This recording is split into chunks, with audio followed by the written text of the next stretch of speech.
줄로 믿습니다.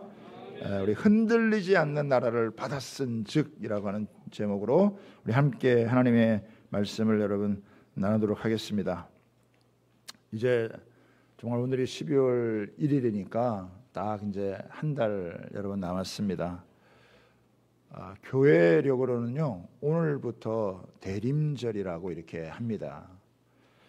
대림절은 뭐냐면 예수 그리스도께서 육신을 입고 이 땅에 오신 것을 우리가 축하하는 그런 시간입니다. 무궁한 말씀의 주가 되신 우리 주님께서 친히 육신을 입고 우리 가운데 오셔서 우리와 함께 하시는 임마누엘의 은혜, 내가 결코 너희를 버리지 않는다, 내가 결코 너희를 떠나지 않는다, 너희와 함께해서 너희가 가는 길이 아무리 어렵고 너희가 가는 길이 아무리 험하다 할지라도 내가 너희에게 약속한 그것을 이루기까지 나는 너와 함께 할 것이다 라고 하는 이것을 여러분 친히 보여주신 거예요. 여러분 우리 가운데 육신으로 오셨던 주님은 지금 하늘 보좌에 계시지만 여러분 다시 오셔서 여러분 우리를 맞이해 주실 줄 여러분 믿습니다. 그래서 예수님의 재림을 우리가 소망하면서 우리가 이 땅에 있는 동안 여러분 믿음으로 살아가는 거예요. 그 주님을 바라보면서 우리가 믿음의 길을 잘 달려가는, 우리가 그동안 히브리서를 살펴보았는데 수많은 그런 믿음의 사람들이 각자 자신의 삶의 현장에서 각각의 그 시대마다 믿음으로 살아서 승리했고, 그들은 이제 이 땅을 떠나서 하늘에 우리 주님과 함께 계시지만 우리를 위해서 응원하고 계시는 거예요. 나도 참 어려웠지만, 나도 참 힘들었지만, 나도 정말 만만하지 않고 쉽지 않았지만 나는 믿음으로 승리했다. 그리고 내가 당신들을 응원합니다. 여러분도 승리합니다. 여러분 힘을 내십시오. 그렇게 우리를 응원하고 있는 줄 여러분 믿으시기 바랍니다. 그래서 그 응원을 받은 이제 우리가 이제는 여러분 우리 몫이잖아요. 저와 여러분의 몫이란 말이에요. 우리 한 사람 한 사람의 삶은 너무 소중한 거예요. 그 한 사람 한 사람의 인생이 귀중한 거예요. 그래서 우리 주님이 우리와 함께 하셔서 우리를 계속해서 이끄실 터인데, 그럼에도 불구하고 참 이 땅에서 살아가는 것은 만만하지가 않잖아요, 그렇죠? 그래서 우리가 다시 믿음을 새롭게 하고 또 한 걸음 더 나아가면 또 다른 은혜의 세계가 펼쳐지고 열리게 되어지는 놀라운 역사들이 나타나게 되어질 줄 믿습니다. 여러분, 교회는요 참 신비한 공동체예요. 참 아무리 어렵고 힘들었어도 우리가 이곳에서 하나님을 찬양하고 말씀을 듣고 기도하면요 우리 영이 살아나는 거예요. 회복이 되어지는 거예요. 감당할 능력이 부어지는 줄 믿습니다.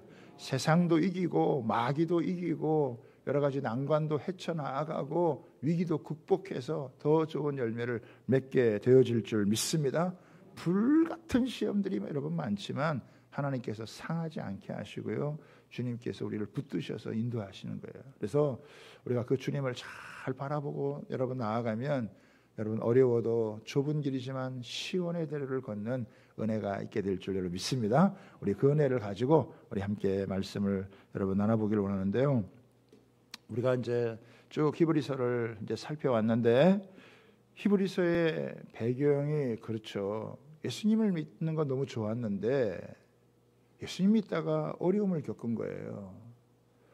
로마라고 하는 이 제국은 다른 모든 나라의 종교를 다 인정을 했어요. 그래서 유대교도 인정을 해준 거예요. 그런데 기독교는 아직 공인을 받지를 여러분 못하는 거예요. 그래서 유대교도 하나님을 믿고 우리 기독교도 하나님을 여러분 믿잖아요. 그러니까 사람들이 유대교와 기독교를 분간을 못해요. 그런데 이 기독교인들에게 누명을 뒤집어 씌워서 핍박을 하는 일이 벌어졌는데, 하나님 믿냐 그러면은 유대교도 하나님 믿고 기독교인들도 하나님 믿고, 그 공인해 준 유대교의 사람들을 잘못 처벌을 하면은 그 사람들이 오히려 더 벌을 받게 되어져 있어요. 그러니까 이 로마의 병사들은 유대교인과 기독교인들을 구분을 해야 된다는 거예요. 근데 하나님 믿냐 그러면 다 믿는다 그러니까 구분이 안 되죠. 그런데 예수 믿냐 그러면 어떻게 해요? 유대교인들은 예수를 안 믿어요. 기독교인들은 예수님을 믿는 거예요. 그래서 예수 믿는 사람들을 잡아다가 그들을 이제 핍박을 하는 거예요. 그러니까 이 유대교를 믿다가 예수를 믿은 사람들은 갈등이 되는 거죠. 그냥 나 하나님만 믿는다고 얘기할까? 예수님 믿는다고 얘기했다가는 잡혀가고 채찍질 당하고 심지어는 죽임을 당할 수 있으니까 예수님은 잘 모른다라고 얘기를 할 수가 있는 거예요. 이게 유혹이죠. 미혹을 하는 거예요. 그런데 이 히브리서 기자는 우리가 아무리 어려운 시험을 당하고 또 힘든 문제를 겪는다 할지라도 우리가 예수 믿는다라고 하는 이 신앙을 포기하면 안 된다. 여기에서 양보하면 안 된다. 우리가 힘들어도 어려워도 또 핍박을 당해도 심지어는 죽임을 당해도 우리는 예수 믿는 사람이다. 하나님 믿는 사람이다로 끝나는 게 아니라 우리는 예수 믿는 사람이다라고 하는 것을 분명하게 얘기해야 될 이유가 있다라고 하는 거예요. 그렇죠? 이거를 우리에게 가르쳐주고 있는 거예요. 그렇죠? 여러분, 나 예수 안 믿어요 그러면은 얼마든지 편안하게 살 수 있어요. 예수 믿는다 그러면은 고생하는 거예요. 그럼에도 불구하고 우리가 왜 예수 믿는다라고 하는 이 말을 왜 굳이 해야 되느냐? 왜 이 신앙 고백을 저버리지 않느냐? 그 이유를 오늘 얘기를 해주는 건데 1장서부터 지금 12장까지 전체 결론의 내용이 오늘 요 2절의 안에 다 있습니다. 오늘 이 본문의 말씀은요. 히브리서 전체를 다 연결해주는 굉장히 여러분 키가 되는 그런 말씀이다라고 할 수 있습니다. 왜 고난이 닥쳐도 어려움이 와도 왜 이렇게 핍박을 받아도 우리는 예수 믿는 사람이다라고 하는 것을 고백해야 되느냐? 왜 예수 믿는 것을 포기하지 못하느냐? 왜 우리는 예수님에 대한 신앙 고백을 분명하게 해야 되느냐라고 하는 것을 오늘 여기서 아주 분명하게 우리에게 가르쳐주고 있다라고 하는 것입니다. 세 가지로 여러분 가르쳐주고 있는데요. 자, 첫 번째는 뭐냐면 우리는 흔들리지 않는 나라를 받았다라고 하는 것입니다. 28절을 보세요. 한번 읽어봅니다. 같이 앞에 봐 시작. 그러므로 우리는 흔들리지 않는 나라를 받았은즉. 그러니까 하나님께서 예수님 통해서 우리에게 주신 나라가 어떤 나라냐? 흔들리지 않는 나라라고 하는 거예요. 그러면 반대로 하면 뭐예요? 흔들리는 나라도 있다라고 하는 거예요. 이게 세상의 모든 나라는 흔들리는 나라고 흔들리지 않는 유일한 나라가 있는데 그 나라가 하나님의 나라다라고 하는 거예요. 예수님의 희생을 통해서 우리에게 주신 하나님의 나라, 이 하나님의 나라만 흔들리지 않고 나머지 모든 세상의 나라는 흔들린다라고 하는 거예요.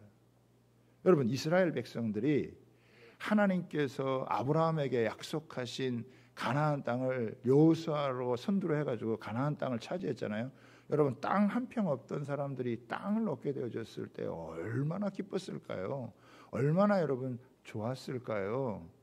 우리요 저기 23년 전에 동부 상가 3층에서 그 13평 새 살다가 땅 얻으니까 진짜 좋더라고요. 그런데 젖과 꿀이 흐르는 가나안 땅을 이스라엘 백성들이 하나님께 받았으면 얼마나 여러분 좋았을까요? 그런데요, 그 나라가 흔들렸어요. 흔들린다라고 하는 건 뭐냐면 무너진다는 말입니다. 이스라엘이 BC 930년에 남유다와 북이스라엘이 나라가 분단이 되어졌어요. 우리나라처럼. 그걸로 끝난 게 아니에요. BC 722년에는 아수르에 의해서 북이스라엘이 먼저 멸망을 했어요. 그리고 BC 586년에는 남유다가 바벨론에 의해서 여러분 멸망을 한 거예요. 왜 그랬을까요? 흔들리니까. 흔들리면 무너지는 거예요. 이빨도요 이렇게 흔들리다 보면 빠져버려요. 저도 하나 빠졌어요. 이렇게 흔들흔들 하더니 쑥 빠져버리더라고. 주여. 요즘은 기술이 좋으니까 꽂아놓으면 되니까 무너진단 말이에요 이게. 그러면 북이스라엘을 점령했던 아수르는 그러면 안 흔들리냐? 아수르도 흔들려가지고 무너졌어요. 남유다를 정복했던 바벨론 여러분 제국은 안 무너지냐? 그 제국도 여러분 무너졌어요. 헬라 제국, 그 강성했던 그 알렉산더에서 했던 그 헬라 제국은 어떻게 했냐? 그것도 무너졌어요. 메데 바사 무너졌습니다. 최고의 제국이라고 했던 로마 제국 어떻게 됐습니까? 영구할 줄 알았더니 어떻게 무너졌어요. 소련 무너졌어요. 북한 무너질 겁니다. 흔들려요. 다 넘어진다는 거예요. 이 세상의 나라는요, 다 흔들려요. 다 무너지게 되어 있어요. 이 역사가 이게. 그러니까 흥망성쇠를 겪으면서 다 그렇게 강했던, 그렇게 정말 넓은 땅을 갖고 있고 수많은 재물을 갖고 있었던 나라들이 다 무너진다라고 하는 거예요. 일본도 그러잖아요. 사실은 일본이라는 나라도 그냥 그렇게 쌓아두고 해도 한순간 흔들면 그냥 막 뭐 1분도 채 안 가요. 그냥 다 무너지는 거예요. 우리가 여러분 누리고 있는 모든 것도, 사람이 쌓아놓은 모든 것들요, 그게 영구할 것 같아도요, 때가 되면요 다 무너지는 거예요. 이게 왜? 흔들리기 때문에 무너지는 거예요. 왜 무너지느냐? 딱 한 가지. 왜 무너지느냐? 죄 때문에 무너지는 거예요. 인간의 탐심 때문에 여러분 무너지는 겁니다. 죄의 역사는요 모든 걸 무너뜨려 버려요. 죄의 역사는 모든 것을 여러분 멸망으로 치닫게 만든다는 거예요. 인간의 탐심, 인간의 여러분 정욕, 여러분 우리나라도 가만 내려두면요 다 무너지게 돼 있어요. 네? 수많은 죄악과 어두움들이 여러분 들어오게 되어지면 아무리 강성하고 아무리 잘 살아도요 다 무너지게 되어져 있는 거예요. 그런데 무너지지 않는 유일한 한 나라, 그 나라가 어떤 나라입니까? 예수님이 세우신 나라, 하나님의 나라예요. 왜? 죄를 제거했기 때문에. 죄를 제거하고 성령을 계속 부어주시기 때문에 그 나라는 무너지지 않는 거예요. 여러분, 이 무너지지 않는, 흔들리지 않는 영원한 나라는 예수님 통해서만 오는 거예요. 아멘입니까? 그런데 예수님을 버리면 어떻게 해요? 살려고 예수님을 버리면 죽어요. 그러나 죽기를 각오하고 예수 믿으면 하나님께서 흔들리지 않게 하실 줄 믿습니다. 요동치 않게 하실 줄 믿습니다. 세상 사람들도 그런 사람 함부로 못해요. 조금 흔들어봐가지고 흔들어보면 확 무너뜨려버려요. 근데 흔들었는데 안 흔들리잖아요? 그 사람 못 건듭니다. 예수님이 우리 안에 중심에 계시면 우리를 흔들 수 없고 세상이 우리를 흔들 수 없다는 것을 믿으시기를 바랍니다. 하나님 우리에게 그런 나라 주기를 원하시는 거예요. 조금 있다가 없어지는 그런 나라가 아니에요. 조금 잘 살다가 다 말아먹는 그런 나라가 아니에요. 영원한 나라, 흔들리지 않는 나라, 진동하지 않는 나라, 무너지지 않는 나라, 지금부터 영원한 그 나라를 우리에게 주시기를 원하는 거예요. 하나님은 우리한테 시시한 거 주는 분이 아니세요. 하나님은 영원하신 하나님이시기 때문에 우리에게 가장 좋은 것을 주시고 가장 위대한 것을 여러분 주시는 줄 여러분 믿습니다. 그래서 우리가 예수를 믿어서 흔들리지 않는 그 나라에 산다는 게 얼마나 큰 축복인지 몰라요. 그런데 우리 성도들이 참 내가 흔들리지 않는 그런 영원한 나라에 내가 주님과 함께 영원히 산다라고 하면 이거 얼마나 감격하고 감동하며 여러분 살아갈까. 참 많이 놓치고 살아가는 것 같아요. 오늘 이 시간을 통해서 다시 한번 여러분의 마음을 새롭게 할 수 있는 은혜가 있게 되기를 바랍니다. 여러분, 나는요 흔들리지 않는 영원한 하나님 나라의 백성으로 여러분 가족으로 우리가 사는 거예요. 할렐루야. 그래서 누가 못 흔들어요. 우리가 예수님만 내 마음의 중심에 딱 있으면요 아무리 뭐 사람이 흔들려, 세상이요 얼마나 사람을 흔드는지 몰라요. 마귀가 얼마나 사람들을 흔들리는지 못해요. 그런데 예수님만 우리 마음에 딱 중심에 있으면 우리에게는 무너지지 않는 하나님의 나라가 우리 가운데 있기 때문에 우리를 무너뜨릴 수 없다라고 하는 것을 믿으시기를 바랍니다. 하나님 얼마나 놀라우신 분인지. 두 번째는 뭐냐? 그래서 은혜를 받자 이렇게 말이 나와요. 뭘 받자? 은혜를 받자라고 하는 말이 나오는 거예요. 은혜를 받자. 여러분, 이 은혜는 뭡니까? 받을 만한 자격이 없는 자에게 주시는 거예요. 내가 뭐 그런 나라를 받을 만한 자격이 없는데 하나님께서 나에게 여러분 주시는 거예요. 근데 은혜를 받자라는 말은 새롭게 은혜를 받아야 된다, 이런 여러분 의미도 포함되어 있지만 훨씬 더 중요한 의미가 뭐냐면 지금까지 하나님께서 너에게 주신, 우리에게 주신 그 은혜를 놓치지 말아라 라고 하는 그런 의미가 있는 거예요. 여러분, 하나님의 은혜라는 게 없었다가 갑자기 뭐 이렇게 하나님이 만들어서 주시는 게 아니라, 여러분, 내가 태어나기도 전에 창세전부터 하나님의 은혜는요 이 땅 가운데 임했고 지금 우리가 살아가는 동안도 하나님의 은혜가 지금 계속해서 되고 있는 거예요. 그런데 은혜가 은혜인 줄을 모르고 살아가다가 이게 진짜 하나님의 은혜이구나 라고 하는 충격적인 깨달음을 여러분 갖게 되는 거예요. 하나님은 넓은 의미에서는 온 인류에게 다 은혜를 베풀어 주세요. 악인과 선인에게 다 비를 내려주시고 또 햇볕을 주시고 공기를 주시고 다 살아갈 수 있도록 여러분 만들어 주세요. 그런데 그런 은혜를 여러분 누리고 살아도 그게 은혜인지 모르고 사는 사람이 많잖아요. 그런데 하나님의 특별한 은혜를 경험하는 거예요.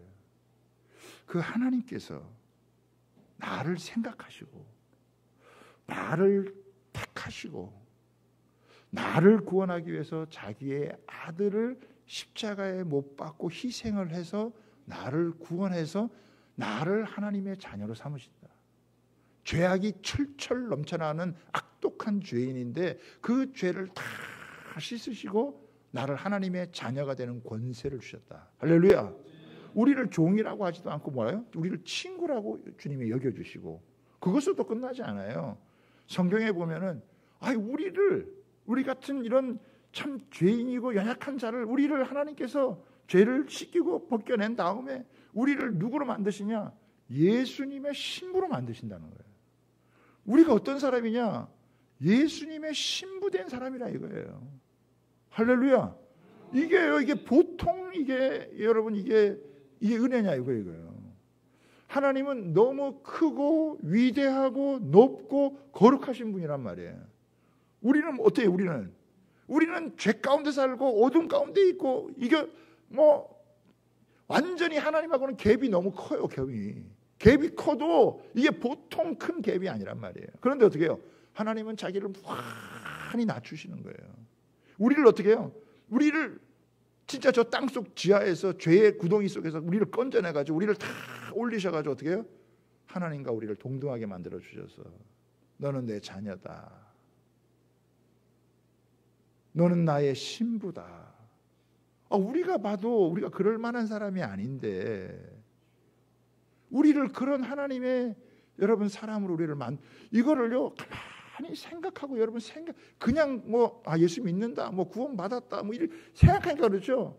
여러분 한번 그냥 곰곰이 한번 여러분 생각을 해보세요.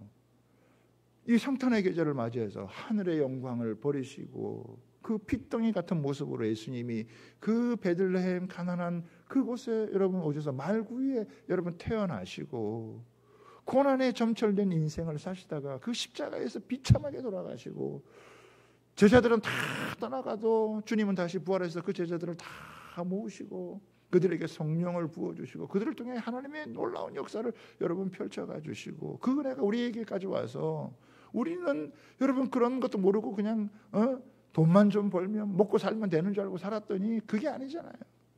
근데 그 예수님을 통해서 내가 하나님의 자녀구나, 내가 하나님의 신부로 부름을 받았구나, 주님이 나를 친구로 삼아주셨구나, 나와 함께 일하기를 원하시는구나, 이런 마음을 가만히 마음에 이렇게 새겨보면은요, 이게 내 마음 안에 새겨지면 새겨질수록 이게 보통 일이 아닌 거예요. 이게 우리가 생각을 안 하고 그냥 여러분 살아서 그렇지, 우리가 받은 은혜가요 이게 너무너무 여러분 큰 거라 이거. 그렇죠?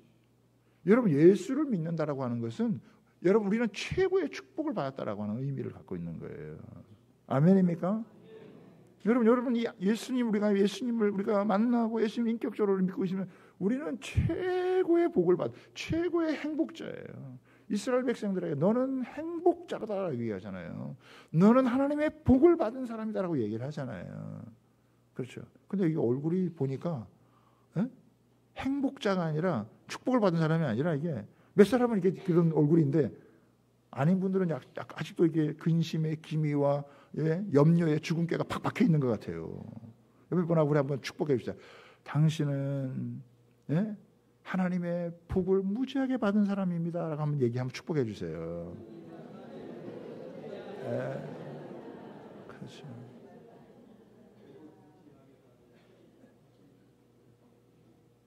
여러분 이거를요 자꾸 되새겨야 되는 거예요. 자꾸 되새겨야 되는 거예요. 이미 받은 은혜를요 되새기세요. 내가 받은 게 적지 않다라고 하는 걸 알아요. 사람들이 있잖아요. 조금 어렵고 힘들면 하나님께서 나에게 별로 관심이 없나 보다.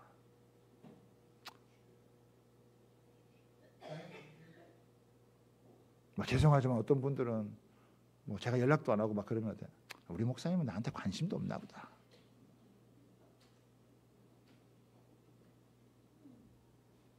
여러분 매의 눈으로 다 살피고 있어요. 말을 안 해서 그렇지. 우리가 어려울 때나 힘들 때나 외로울 때나 답답할 때나 괴로울 때 우리가 하나님을 못 느끼고 있어서 그런 것처럼 보여도요 하나님은요 우리 곁에서 우리를 떠나지 않으세요. 그것만 생각하면요 그 증거가 뭐예요? 그 증거가 예수님이 오셨다는 거예요. 그렇죠? 보이지 않는 이 영적인 실체가 되시는 이분이 자기의 모든 영광을 내려놓고 우리 가운데 찾아오셨다라고 하는 거예요. 그리고 한 사람 한 사람 우리를 만나주시는 거예요.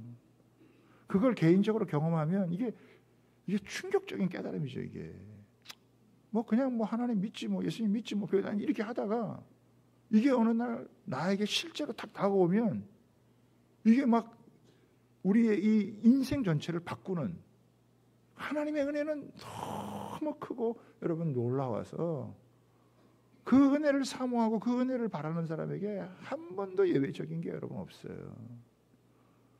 여러분 인간적으로 누가 잘해주고 말아주고 여러분 그거에 마음 섞이지 말고 나를 향하신 그 하나님의 신실하신 그 사랑과 그 호의를 여러분 가슴 깊이 생각할 수 있는 은혜가 있게 되기를 여러분 바랍니다. 여러분 사실 가장 어려울 때 하나님을 느끼기가 제일 어렵잖아요. 그런데 그런 얘기 하잖아요. 사실은 가장 어려울 때 하나님이 가장 가까이 계신다고. 우리가 잘 느끼지 못해서 그럴 뿐이죠. 하나님이 가장 가까이 하고 계신다라고 하는. 그래서 이 은혜를 이거를 놓치지 않는 거예요. 사탄은 어떻게든지 그 은혜를 뺏어가려고 그래요. 하나님이 너를 사랑하면 너를 왜 이렇게 내버려 두겠느냐? 왜 문제를 겪게 하겠느냐? 왜 병에 걸리게 하겠느냐? 다 사단은 막 계속 그런 식으로 다 어떻게 해요? 하나님의 은혜를 내서 띄어내려고 그런다는 거예요. 여러분 예수님이 십자가 질 때 하나님은 어디 계신가요? 예수님이 가장 필요로 할 때 하나님이 여러분 어디 계신가요? 세상 사람들은 그것 때문에 하나님을 떠날 수 있어요. 그런데 우리는 그 십자가 속에 그 아들을 희생해서라도 구원하시고자 하는 하나님의 너무나 크고 놀라운 은혜가 우리는 거기에 있다라고 하는 걸 아는 거예요. 그래서 그 십자가를 붙들면 여러분 은혜를 놓치지 않는 거예요. 그래서 그 은혜를 생각할 때마다 마음에 감동이 되어지고 내가 뭔데 하나님이 나를 그렇게 사랑하시나? 내가 뭔데 나를 그렇게 아끼시나? 나는 그만한 사람이라고 생각하지 않음에도 불구하고 하나님 우리를 그렇게 사랑해 주시는 거예요. 그래서 저는 우리 성도들이 여러분 은혜를 놓치지 않게 되기를 주님의 이름으로 부탁을 드립니다. 그래서 내가 받은 은혜가 크다라고 하는 것을 가슴에 담으면요 하나님의 은혜는요 계속해서 그 은혜를 임해요. 그래서 은혜를 받으면 못할 일이 없어요. 은혜를 까먹으면요 못할 일이 또 없어요. 은혜를 까먹으면요 막 사는 일에 못할 일이 없어요.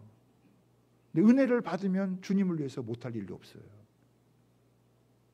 그래서 믿음을 생활하다가도 이 은혜가 떨어지면요 사람은 시험 들고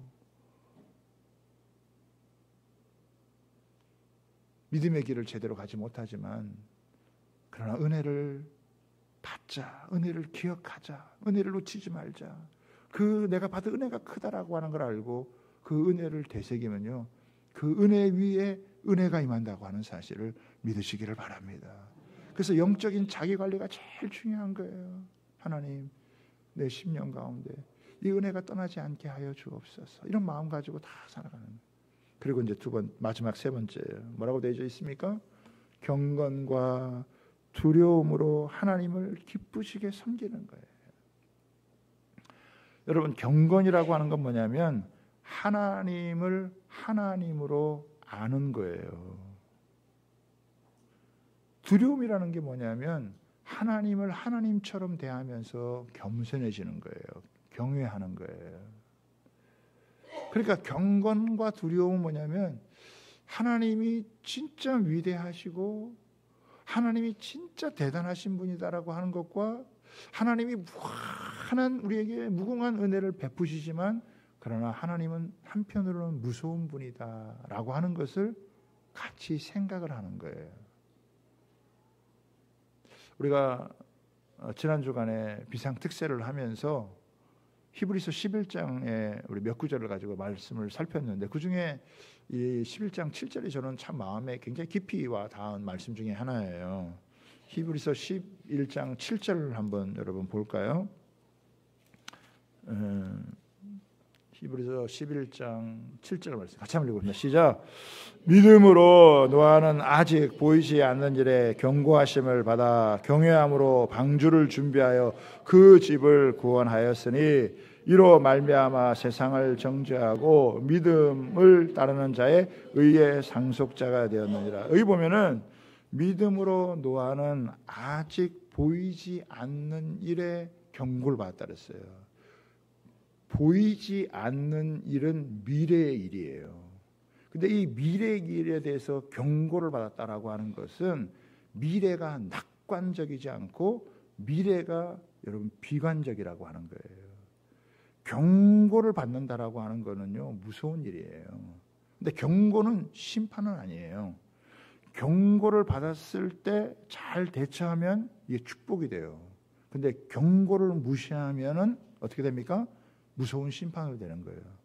하나님께서 노아에게 배를 이 방주를 지으라고 하나님이 명하셨어요. 비도 한 번도 홍수가 나는 걸 경험해 본 적이 없어요. 방주에 대한 개념도 여러분 없어요. 근데 하나님의 말씀을 따라서 그걸 지었어요. 근데 그 이유가 뭐냐? 다시 한번 보세요. 7절 다시 한번 봅니다. 믿음으로 노아는 아직 보이지 않는 일에 경고하심을 받아 경외함으로, 이게 중요한 겁니다. 이 경외함이 뭐냐면은 경건이고 이 경외함이 뭐냐면 두려움이에요. 하나님이 말씀하신 것은 반드시 이룬다라고 하는 영적인 긴장감을 가지는 거예요. 여러분, 사람들은 노아를 미친놈 취급하지 않았겠어요? 저놈이 제정신이냐? 지금 산에다가 가가지고 무슨 뭐 나무를 잘라다가 배를 여러분 짓고 뭐 다 이렇게 하고 1, 2년도 아니에요. 10년, 20년도 아니에요. 120년이라는 세월을 성실하게 그 일을 해야 돼요. 그 집안 식구가 다 달라붙어서 여러분 그 일을 여러분 했습니다. 여러분, 비가 내리는 그날까지 아무도 그것을 이해를 못했어요. 다 여러분 노아를 정신병자 취급했겠죠. 그러나 비가 오는 딱 그날부터 시작해서 40여일 동안 이 홍수가 나게 되어졌을 때 그 말씀 한번 보세요. 방주를 준비하여 그 집을 구원하였으니, 무슨 말입니까? 구원받은 백성은, 구원받은 사람은 여러분 하나님을 경외했던 노아의 가족밖에 없는 거예요. 경건이라는 게 뭐냐? 두려움이라는 게 뭐냐? 이거는요, 우리가 하나님의 일을 하는 근본 동기가 되어지는 거예요. 여러분, 두려움이 없는 사람, 경건이 없는 사람은요, 그냥 자기 살고 싶은 대로 사는 거예요. 그런데 경건이라는 게 뭐냐? 두려움이라는 게 뭐냐? 하나님이 말씀하신 대로 이루어진다. 준비해라. 심판이 온다. 그거를 긴장감을 갖고 준비를 하는 거예요. 준비한 사람만 구원을 받는 거예요. 여러분 얼마나 성실했겠어요? 여러분 노아도 좀 쉬고 싶지 않았을까요? 노아도 좀 놀러 가고 싶지 않았을까요? 그런데요, 경외함으로 하나님이 말씀하신 건 그대로 이루어진다, 그 마음으로 한 거예요. 사람들은요, 죄 짓는 걸 별로 두려워하지 않아요. 지금 죄에는요 반드시 대가가 따라요. 죄에는 반드시 형벌이 있다라고 하는 거잖아요. 그래서 어떻게 해요? 경건과 두려운 마음을 가지는 거예요. 그래서 어떻게 해요? 하나님을 기쁘시게 할 게 뭔가, 내가 이 땅에 생명부터 있는 동안에 하나님 기쁘시게 할 게 뭔가, 이거를 생각하고 살아야 된다는 거예요. 선택은 자유예요. 주어진 시간은 자유예요. 여러분이 어떻게 살든지, 여러분이 돈을 어떻게 쓰든지, 여러분이 시간을 얻든지, 그거는 여러분 자유예요. 하나님은 억지로 그렇게 하게 하지 않으세요. 그러나 하나님께서 말씀하시는 게 여러분 뭡니까? 하나님 우리에게 그런 은혜를 베풀어 주셨으니 나도 그 주님을 사랑하면서 나도 주님을 기쁘시게 하는 삶을 살고 싶다, 이 마음을 가지고 여러분 살아가도록 만드는 거. 그런 하나님의 은혜를 저버리게 살았을 때 오는 삶의 결과와 어렵고 힘들어도 그 말씀을 붙들고 살았을 때 오는 하나님의 구원의 축복이라는 게, 이게 너무나 큰 것이기 때문에 교회는 다닐 수 있어요. 경건과 두려움이 없어도 교회 다닐 수 있어요. 하나님 믿을 수 있어요. 그러나요, 자기 살고 싶은 대로 사는 거예요. 그런데 경건과 두려움의 마음이 있으면 하나님이 내 삶을 결산한다, 마지막 때 심판이 있다, 준비해서 하나님 기쁘시게 섬기는 거예요. 저는 우리 인생 가운데 최고로 중요한 일이 뭐냐, 어떻게 하면 하나님 기쁘시게 할까. 내가 받을 수 없는 이런 은혜를 받았는데 어떻게 하면 하나님을 조금이라도 기쁘게 하고 살까라고 하는 그 마음, 그게 하나님을 향한 관계, 또 하나님을 향한 두려움을 갖고 있을 때 죄를 떠나고 하나님이 기뻐하는 삶을 살아가고 있는 원동력인 줄 여러분 믿습니다. 그래서 성경도 보고 기도도 하고 자기의 마음이 다른 곳으로 뺏기지 않도록, 하나님이 나를 어떻게 구원해 주셨는데, 내가 이 교회에서 받은 은혜가 뭔데 내가 이걸 쉽게 떠나서는 되겠느냐, 이런 마음을 가지고 하나님 앞에서 자기의 마음을 다듬으면서 계속해서 올곧게 여러분 헌신하고 충성하며 살아가는 거예요. 저는 그런 은혜가 우리 주양교회 모든 성도님들에게 임하게 되기를 주님의 이름으로 부탁을 드립니다. 오늘 우리 기도원, 우리 그 국제 기도원 우리 협회 춘천지부 우리 장로님들 오셨어요.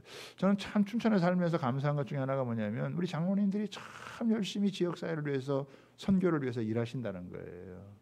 어떻게 하면 성경을 보급하는지, 어떻게 하든지 이 성경을 보급해서 하는지, 성시화뿐만 아니라 여러 가지 다양한 일들을 많이 하시는데요. 오늘은 우리 국제기도원협회에서 성경을 보급해야 되겠다.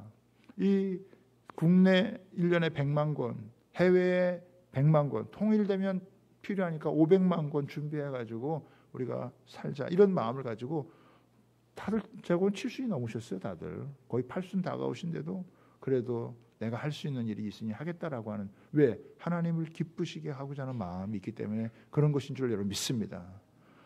교회에서 봉사하고 아이들을 돌보고 귀찮은 일이에요. 어쩌면 참 쉽지 않은 일이에요. 나도 좀 쉬고 싶고, 나도 편하게 믿고 싶고, 나도 그냥 이렇게 좀 여유를 부리면서 믿고 싶은 거예요. 그런데 아니에요. 경건과 두려움으로 주님을 기쁘시게 섬기는 거예요. 아, 이거 하나님 기뻐하시니까. 네. 그런 마음을 가지고 섬길 때 하나님께서요 기뻐하시고 내 마음에 합한 자라 하시고, 그리고 하나님이 은혜 부어주실 줄 믿습니다. 우리 그 하나님의 나라를 소원하면서 우리 남은 한 달도요 하나님 앞에서 최선을 다해서 여러분 하나님을 기쁘게 하는 그런 한 달로 채워가는 은혜가 있게 되기를 주님의 이름으로 부탁하고 축복합니다. 우리